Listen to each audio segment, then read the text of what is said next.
चलिए स्टूडेंट्स, आज के क्लास का स्टार्ट करते हैं। आज के इस क्लास में हम लोग पढ़ेंगे फीमेल रिप्रोडक्टिव सिस्टम के बारे में। आप देखेंगे फीमेल रिप्रोडक्टिव सिस्टम में पार्ट्स कौन कौन से होते हैं। फीमेल रिप्रोडक्टिव सिस्टम में 2 ओवरीज होती हैं, 2 फैलोपियन ट्यूब्स होते हैं, एक यूट्रस होगा, एक सर्विकल कैनाल होगा और एक उसमें वजाइना। यानी इतने ही मेन पार्ट्स होते हैं जो फीमेल रिप्रोडक्टिव सिस्टम में प्रेजेंट होते हैं।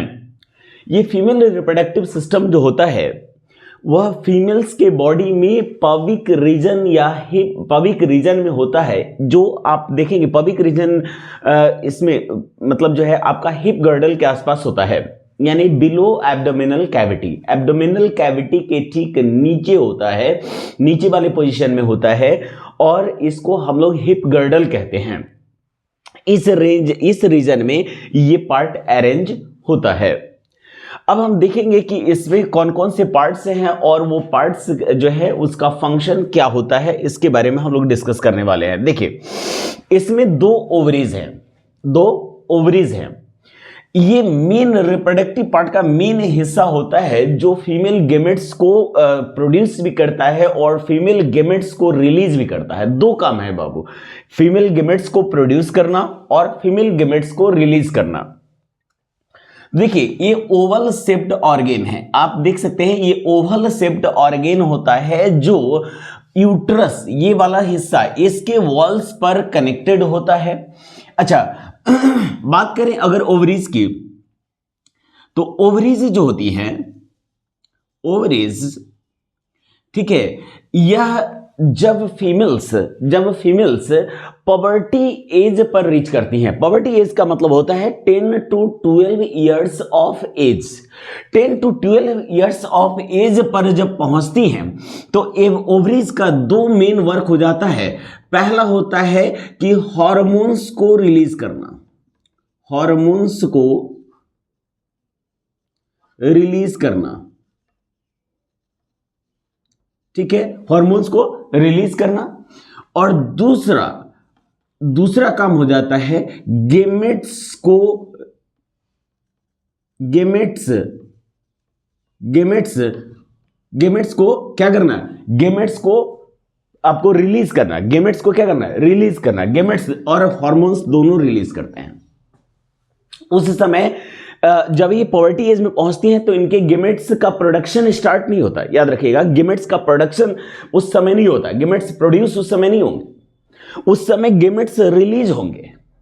क्योंकि फीमेल्स में गेमेट्स जो प्रोड्यूस्ड होते हैं पूरे लाइफ टाइम के लिए, या फीमेल्स में बिफोर बर्थ यानी जन्म से पहले ही सारे गेमेट्स बनकर तैयार हो जाते हैं जो इस ओवरीज में स्टोर्ड रहती हैं। और जब ये पॉवर्टी एज पर पहुंचेंगे तो ये गेमेट्स रिलीज होना स्टार्ट हो जाएंगे।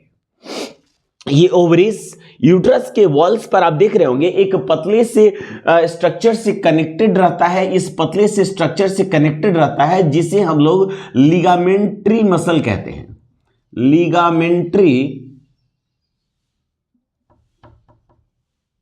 मसल्स कहते हैं। और ये कनेक्टेड होते हैं ताकि, और हैंग्ड पोजीशन में कनेक्टेड होंगे और हैंग्ड पोजीशन में यानी लटके हुए पोजीशन में होते हैं।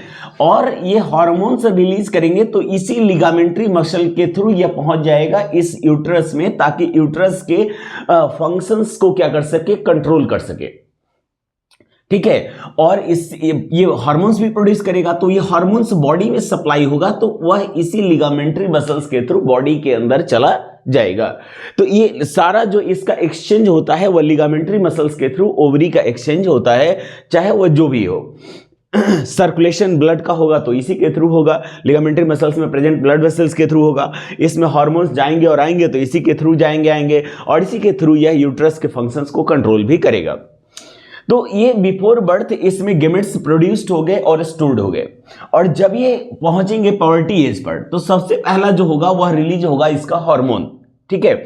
और हार्मोन्स क्या करेगा कि इस यूट्रस के फंक्शन को कंट्रोल करेगा, है ना। इसमें आपका हार्मोन्स 2 मेन काम करता है, क्योंकि इसमें 2 हार्मोन्स रिलीज होते हैं जो आपने पढ़ा होगा, एक एस्ट्रोजन और दूसरा होता है प्रोजेस्टेरॉन।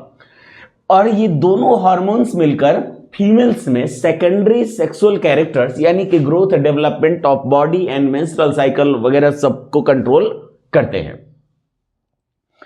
तो अब देखेंगे कि यह हार्मोन्स को रिलीज किया और दूसरा क्या कम कर दिया, गेमेट्स को रिलीज कर दिया। अब गेमेट्स को रिलीज करेगा, इसके बाद आपका जो है वो ओवरीज का फंक्शन यही दोनों हो जाएगा। अब कहेंगे कि ओवरीज कितनी होती है फीमेल्स में, तो ओवरीज होती हैं 2। कितनी ओवरीज हो, 2 है। तो देखिए दोनों ओवरीज एक साथ वर्क नहीं करेंगे, एक साथ दोनों ओवरीज वर्क नहीं करते हैं, दोनों वर्क करेंगे अल्टरनेटली। कैसे वर्क करेंगे, अल्टरनेटली।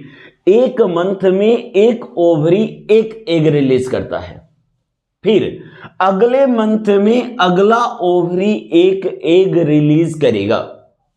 ठीक है, दोनों अल्टरनेट होते हैं। पहले मंथ, एक मंथ में अगर ये रिलीज करेगा तो अगले मंथ में अगला वाला रिलीज करेगा, दोनों अल्टरनेट वर्क करते रहेंगे ताकि एक मंथ में केवल एक ही एग रिलीज करे। ऐसा कभी कभी सर्कमस्टांस होता है कि दोनों ओवरीज एक साथ एग्स को रिलीज करें, और ऐसा भी सर्कमस्टांस होता है कि दोनों ओवम जो एग्स रिलीज हुए हैं दोनों फर्टाइल हो जाए। तो इस कंडीशन में क्या होगा, इस कंडीशन में आपको जो है वह ट्विंस क्रिएट होते हैं। हालांकि ट्विंस तो बहुत सारे प्रकार के होते हैं, वो एक अलग बात है, वो हम लोग आगे डिस्कस करने वाले हैं कि ट्विंस का प्रकार कैसा होता है। लेकिन ये दोनों वैसे जनरली अल्टरनेटली वर्क करते हैं और अल्टरनेटली वर्क करेंगे। एक मंथ में आज ये और एक मंथ में ये वर्क करेगा। ठीक है, अब आगे देखेंगे हम लोग कि इसके बाद आता है फैलोपियन ट्यूब। कौन आ जाएगा, फैलोपियन ट्यूब, जो यहां पे लिखा हुआ है। देखिए दूसरे नंबर का ऑर्गेन जिसे हम लोग फैलोपियन ट्यूब, या इसे हम लोग फैलोपियन ट्यूब को दूसरा भी नाम दे देते हैं। ठीक है, इसको हम लोग ओविडक्ट भी कहते हैं, ओविडक्ट, ओविडक्ट कहते हैं। ठीक है, ये ओविडक्ट 10 to 12 सेंटीमीटर, 10 से 12 सेंटीमीटर लंबा होता है। ठीक है, 10 से 12 सेंटीमीटर लंबा होता है। यानी यह यहां से लेकर, इस पोजीशन से लेकर और इस पोजीशन तक का जो रेंज होता है यही आपका है फैलोपियन ट्यूब। ये 10 से 12 सेंटीमीटर लंबा होता है और इसमें कई सारे रीजन्स डिफरेंशिएटेड होते हैं। इसी ओविडक्ट का एक हिस्सा होता है जिसको हम लोग कहते हैं फिम्बरी। क्या कहेंगे इसे, फिम्बरी कहेंगे।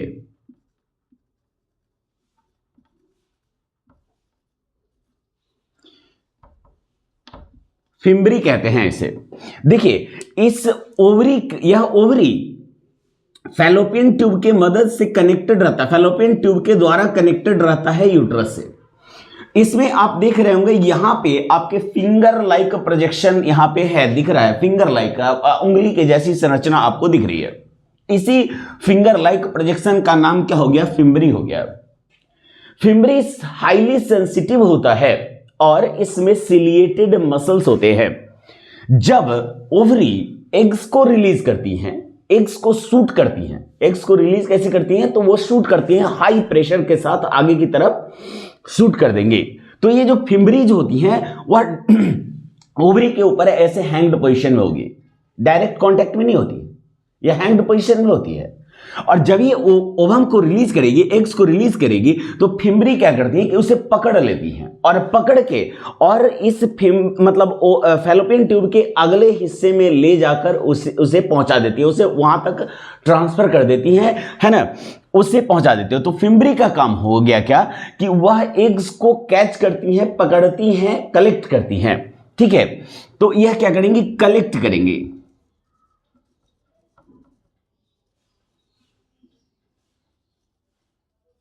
एग को पकड़ लेंगे, कैच कर लेंगे और कैच करके और उसे ट्रांसफर कर देंगे इस अगले रीजन के पास, जिसका नाम क्या हो गया, इसका नाम हो गया इनफंडिब्यूलम।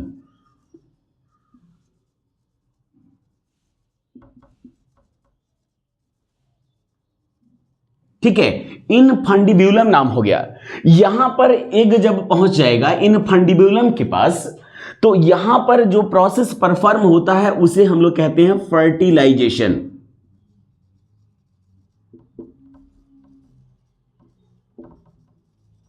फर्टिलाइजेशन प्रोसेस अगर पूछे कि कहां पर परफॉर्म होगा तो यह होगा आपका ओविडक्ट के इनफंडिब्युलम रीजन में परफॉर्म होता है। यहां से अब यह फर्टिलाइजेशन प्रोसेस को कंप्लीट करने के बाद वह ओविडक्ट के अगले रेंज में पहुंच जाता है, जिसे हम लोग नाम दे देते हैं एम्प्यूला। यानी ये जो आपका टर्निंग पोजीशन दिख रहा है यह स्लाइटली इस रीजन से थोड़ा सा मोटा हो जाता है और इसी का नाम हो गया एम्प्यूला। ठीक है, एम्प्यूला में इसका जो स्पीड होता है मूवमेंट का, ये थोड़ा सा स्लो हो जाता है और फिर यह धीरे धीरे करके पहुंचता है स्तमस के पास और स्तमस से चला जाएगा आगे की तरफ। ठीक है, एम्प्यूला से यह चला जाएगा किस में, तो इसके सी रेंज में, जिसका नाम क्या होगा, सॉरी इनफंडिबुलम से चला जाएगा एम्प्यूला में, एम्प्यूला में जाएगा, एम्प्यूला से चला जाएगा किस में, तो स्तमस में।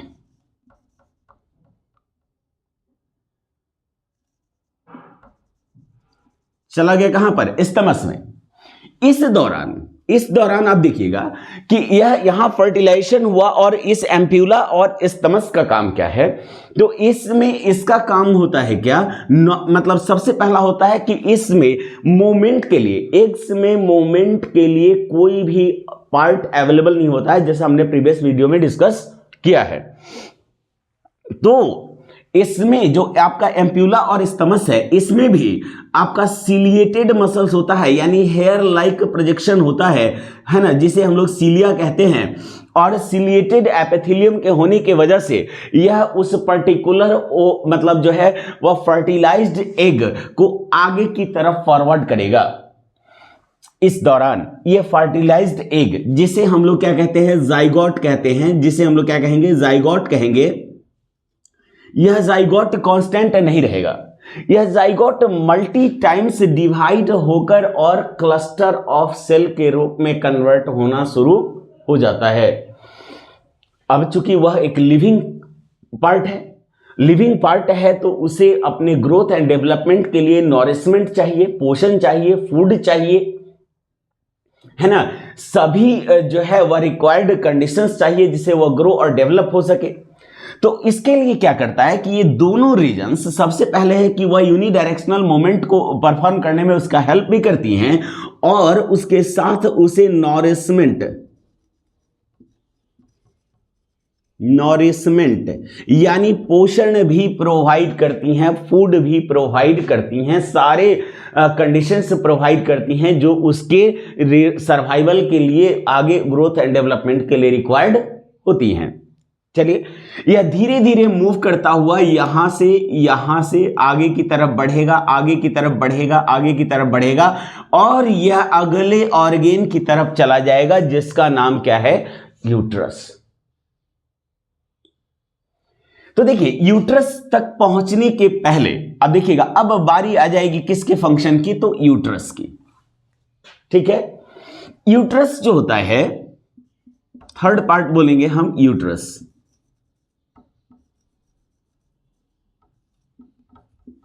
यूट्रस एक मस्कुलर पाउच है, मस्कुलर बैग है, या इसे हम लोग पाउच कह सकते हैं, सैक कह सकते हैं। यह मस्कुलर बैग है। जब तक यह यहां पहुंचता है, कौन आपका जो है वह यहां पे तो जाइगोट था, लेकिन यूट्रस तक पहुंचते पहुंचते यही जाइगोट कन्वर्ट हो जाता है किस में, तो यह कन्वर्ट हो जाता है एम्ब्रायो में।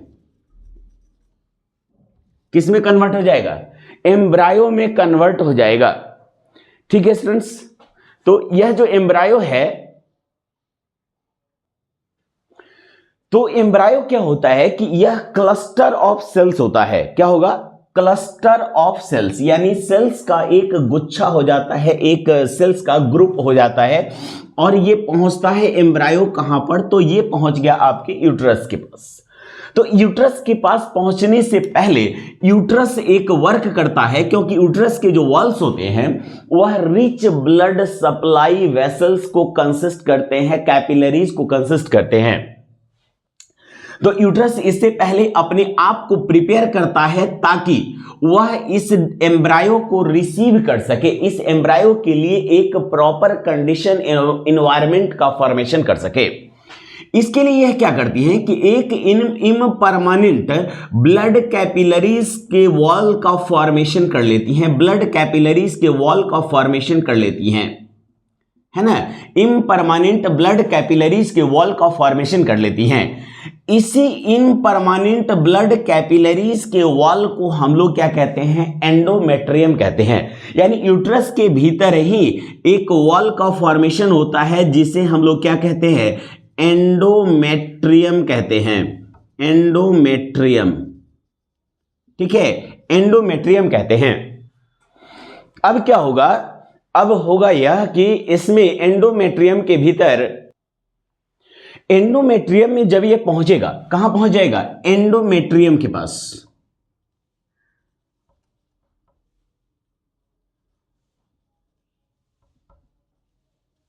देखिएगा पहुंच गया कहां, एंडोमेट्रियम में।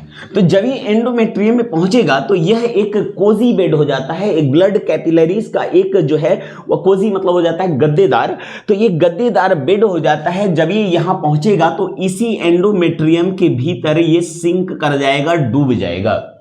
कौन, वह एम्ब्रायो, ठीक है। यूट्रस का फंक्शन आप समझिएगा, इस एंडोमेट्रियम में सबसे पहले इसने कोजी बेड को प्रिपेयर किया और इसी के अंदर आकर आपका जो है वह एम्ब्रायो क्या करेगा, सिंक कर जाएगा।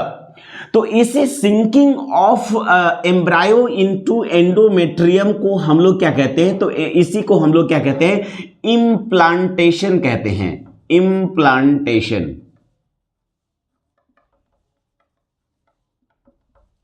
इम्प्लांटेशन प्रोसेस परफॉर्म होगा और इसी के अंदर यह सिंक कर जाएगा, जहां पर यह further growth and development process को परफॉर्म करेगा, क्योंकि यह एंडोमेट्रियम इसे नॉरिशमेंट प्रोवाइड करेगा for their further growth and development. ठीक है स्टूडेंट्स, तो ये आपका हो गया एंडोमेट्रियम, इसमें आपका ग्रोथ एंड डेवलपमेंट होगा। इसके अंदर आने के बाद एम्ब्रायो जो है वो आगे बढ़ने लगता है, बड़ा होने लगता है, बड़ा होने लगेगा। तो आपको पता है कि जब चीजें बड़ी होती हैं, आकार बड़ा होता है, तो इनका वेट यानी वजन भी इनहैंस होगा। वजन क्या हो जाएगा, इनहैंस हो जाएगा। तो वजन जैसे जैसे ये बढ़ेगा तो ये यहां पर रहने के बजाय ये फर्दर नीचे की तरफ मूव करना स्टार्ट करेगा। लेकिन आप याद रखिए कि लिविंग क्रिएचर्स की यह आदत हो जाती है कि वह चाहे जितना भी बड़ा हो जाए, आप भी चाहे जितने बड़े हो जाए, लेकिन चूंकि आप शुरुआत से अपने घर को देखे हैं, अपने घर में रहे हैं, तो आपका जो है वह घर के साथ अटैचमेंट रहेगा। आप कहीं भी जाएं, लेकिन डेफिनेटली टाइम मिलेगा तो कहां आ जाएंगे, घर में आ जाएंगे।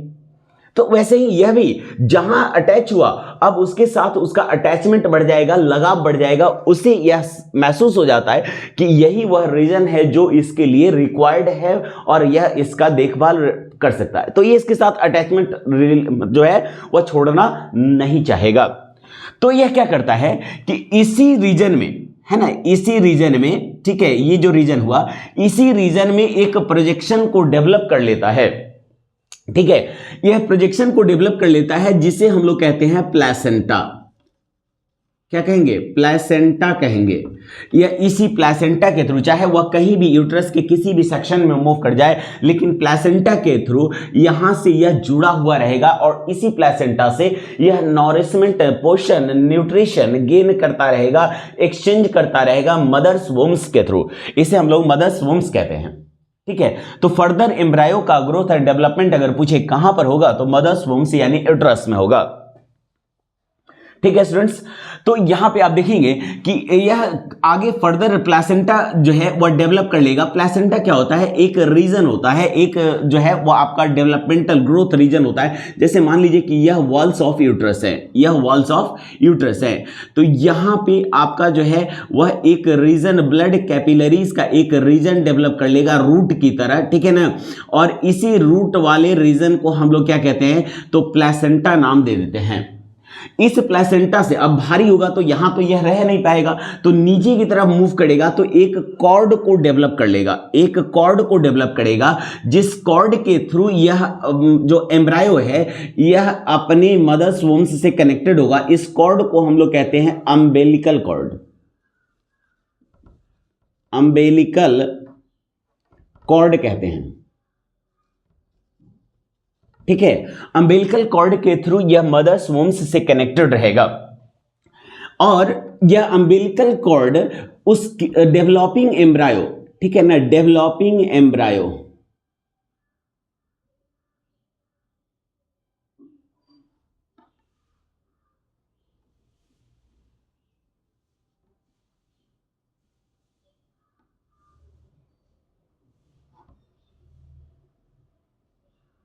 अभी देखिए, डेवलपिंग एम्ब्रायो के सेंटर से कनेक्टेड हो जाता है, सेंटर से कनेक्टेड हो जाता है, ठीक है, अम्बेलिकल कॉर्ड, ठीक है ना, और इसके चारों तरफ एक बैग लाइक शैक लाइक स्ट्रक्चर डेवलप हो जाता है, जो जिसके अंदर यह जो आपका एम्ब्रायो है, जो अब ऑर्गेन्स विजिबल होने के कारण, ऑर्गेन्स विजिबल होने के कारण अब यह एम्ब्रायो नहीं रहा, अब यह एम्ब्रायो ऑर्गेन्स विजिबल हो जाएगा तो कन्वर्ट हो जाएगा किसमें, फीटस में, किसमें कन्वर्ट हो जाएगा, फीटस में, और इस अम्बिलिकल कॉर्ड के थ्रू इस बैग के अंदर यह अपने मदर्स वोम्स से कनेक्टेड रहेगा। अब ये बैग क्या है, तो इस बैग को हम लोग क्या कहेंगे, ठीक है, इसे हम लोग कहते हैं एमनियोटिक सैक, क्या कहते हैं इसे, एमनियोटिक सैक कहते हैं, एमनियोटिक सैक कहते हैं।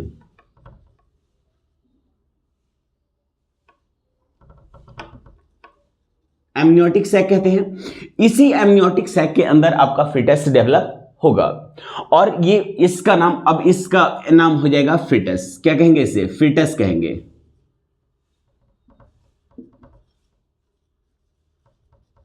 ठीक है, फिटस हो गया, फिटस डेवलप होगा और इसके चारों तरफ फ्लूइड भरा हुआ होता है, चारों तरफ जो है वो फ्लूइड भरा हुआ होता है, जो इस एमनियोटिक शैक को यह इस डेवलपिंग फिटस के पर चिपकने नहीं देता और प्लस सफिशिएंट स्पेस प्रोवाइड करता है, ताकि यह जो आपका लिविंग क्रिएचर है यह कांस्टेंट तो रहेगा नहीं, हमेशा मोशन में रहेगा, मूवमेंट करता रहेगा, क्योंकि लिविंग क्रिएचर का यह नेचर होता है कि वह ऑलवेज किस स्टेट में रहेगा, मोशन के स्टेट में रहेगा, मूवमेंट करता रहेगा।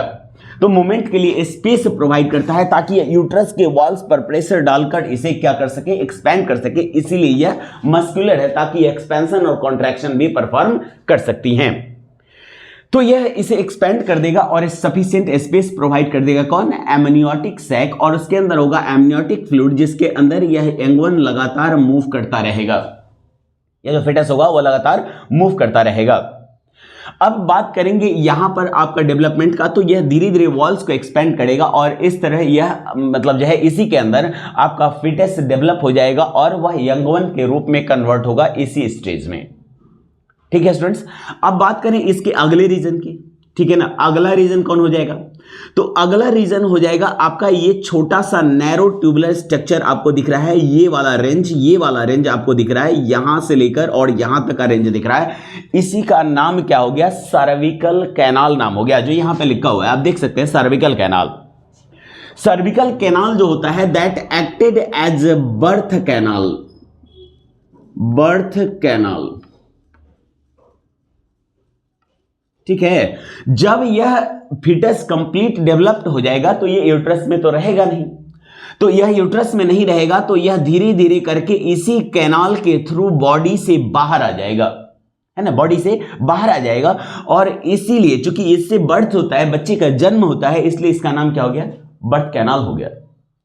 ठीक है, और ये बर्थ कैनाल के साथ साथ अगर जो है इसमें एग्स फर्टिलाइज नहीं होती हैं तो यह जो एंडोमेट्रियम होता है, यह एंडोमेट्रियम 1 महीने से ज्यादा बॉडी में नहीं रह सकता है। तो यह जब अगर एग्स फर्टिलाइज नहीं हुए तो यह एंडोमेट्रियम ब्रेक कर जाएगा, टूट जाएगा, और टूटेगा तो यह इसी सर्विकल कैनाल के थ्रू वेजाइना, और वेजाइना के थ्रू यह बॉडी के बाहर आ जाएगा। ठीक है, और यह इस प्रोसेस को हम लोग कहते हैं मेंस्ट्रुअल साइकिल, जो हम लोग पढ़े भी है, मेंस्ट्रुएशन प्रोसेस को परफॉर्म करेगा, इसी के थ्रू ब्लड कैपिलरीज बॉडी से बाहर आ जाएंगे। ठीक है, तो ये हो गया। अब दूसरा काम क्या हो गया कि देखिए दूसरा काम जो होगा ये आगे हम लोग पढ़ेंगे। ठीक है, देखिए इसके बाद अगला जो पोर्शन हो जाता है इसका नाम है वेजाइना। क्या नाम है? वेजाइना। यह जो है वह लगभग 8 to 9 centimetre 8 to 9 centimetre long muscular tube है। मस्कुलर ट्यूब है। ठीक है ना, क्या है? 8 to 9 सेंटीमीटर लंबी मस्कुलर ट्यूब होती हैं और यह क्या करती हैं कि इसका जो है वह दो मेन वर्क हो जाता है। पहला होता है कि यह जो है it is responsible for the removal of endometrium. ठीक है, एज वेजाइनल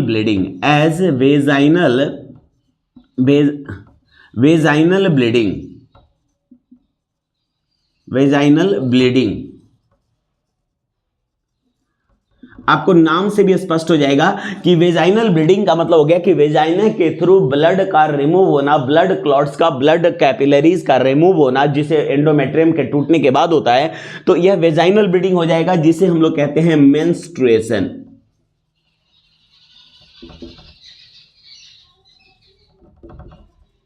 दूसरा वर्क आपका हो जाता है बर्थ कैनाल। दूसरा काम जो हो जाएगा वह हो जाएगा रिसीव पेनिस एंड स्पर्म।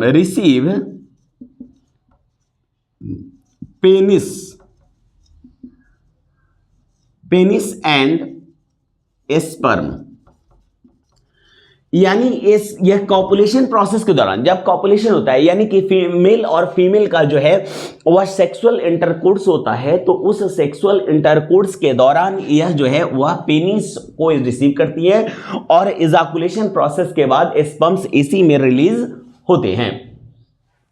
यहां पे दोनों काम हो गया। और स्पर्म्स जब यहां पर पहुंचेंगे तो यह इसी सर्विकल कैनाल के थ्रू कहां पहुंच जाएंगे? यूट्रस में।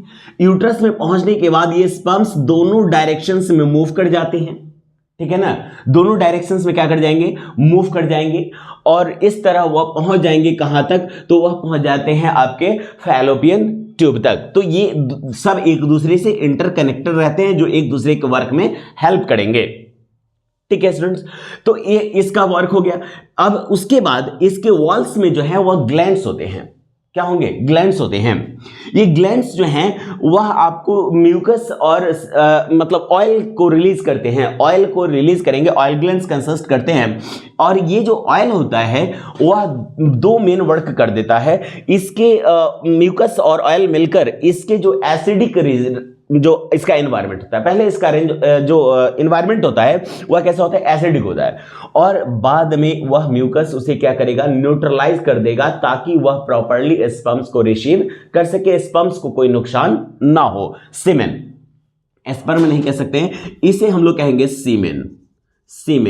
क्योंकि इजाकुलेशन में जो रिलीज होता है उसे हम लोग सीमेन कहते हैं। सीमेन में ही प्रेजेंट होता है स्पर्म। ठीक है, तो चलिए इसके बाद आप देखेंगे क्या कि इसमें यह ऑयल ग्लैंड को कंसिस्ट करती हैं। और ऑयल को कंसिस्ट करने के पीछे रीजन होता है कि यह कॉपुलेशन प्रोसेस के दौरान फ्रिक्शन को रिड्यूस करने के लिए, ठीक है ना, और मतलब जो है फ्रिक्शन को रिड्यूस कर देती हैं ताकि प्रॉपर्ली कॉपुलेशन प्रोसेस कंप्लीट हो सके। ठीक है, इसके बाद आप देखेंगे इसका आउटर मोस्ट रीजन होता है, इसी वेजाइना का बाहरी रीजन होता है, जिस बाहरी रीजन को हम लोग कहते हैं क्या? इस बाहरी रीजन को हम लोग कहते हैं मॉन्स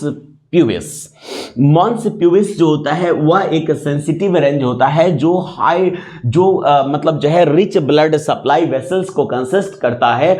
और कॉपुलेशन के दौरान यह स्लाइट हार्डनेस, यह मस्कुलर होता है, तो इसमें स्लाइट हार्डनेस आ जाती है। पेनिस की तरह ज्यादा तो नहीं, लेकिन इसमें स्लाइट हार्डनेस आ जाती हैं। और इसमें छोटे छोटे हेयर लाइक प्रोजेक्शंस होते हैं जो इसके सेंसेशंस को कंप्लीट करते हैं, इसके सेंसेशंस को बढ़ा देते हैं। चलिए इसके बाद आगे बढ़ेंगे हम लोग। तो इस तरह से आपने देखा कि इसमें कौन सा पार्ट कौन से फंक्शंस को परफॉर्म करता है। इसके बाद अब जब यह मतलब बर्थ कैनाल से बच्चे जब यहां आते हैं तो वह स्वाभाविक है कि किसके थ्रू आएंगे? वजाइना के थ्रू ही बाहर आएंगे। तो यह एक और वर्क कर देता है, यह काम करता है बर्थ कैनाल का। यह एक और काम कर देगा, किसका? बर्थ केनाल का भी वर्क करता है। ठीक है, तो इस तरह से आपने वेजाइना का फंक्शंस को पढ़ा है और इसके सभी पार्ट्स आपके जो हैं यहाँ पर दिखाए गए हैं। आप इसे क्या करेंगे, इसी तरह से एज इट इज जैसे हमने पढ़ाया है सीरियल वाइज नोट करेंगे और इसके नोट्स प्रिपेयर करेंगे। ठीक है स्टूडेंट्स, तो आज के क्लास में इतना ही। Thank you.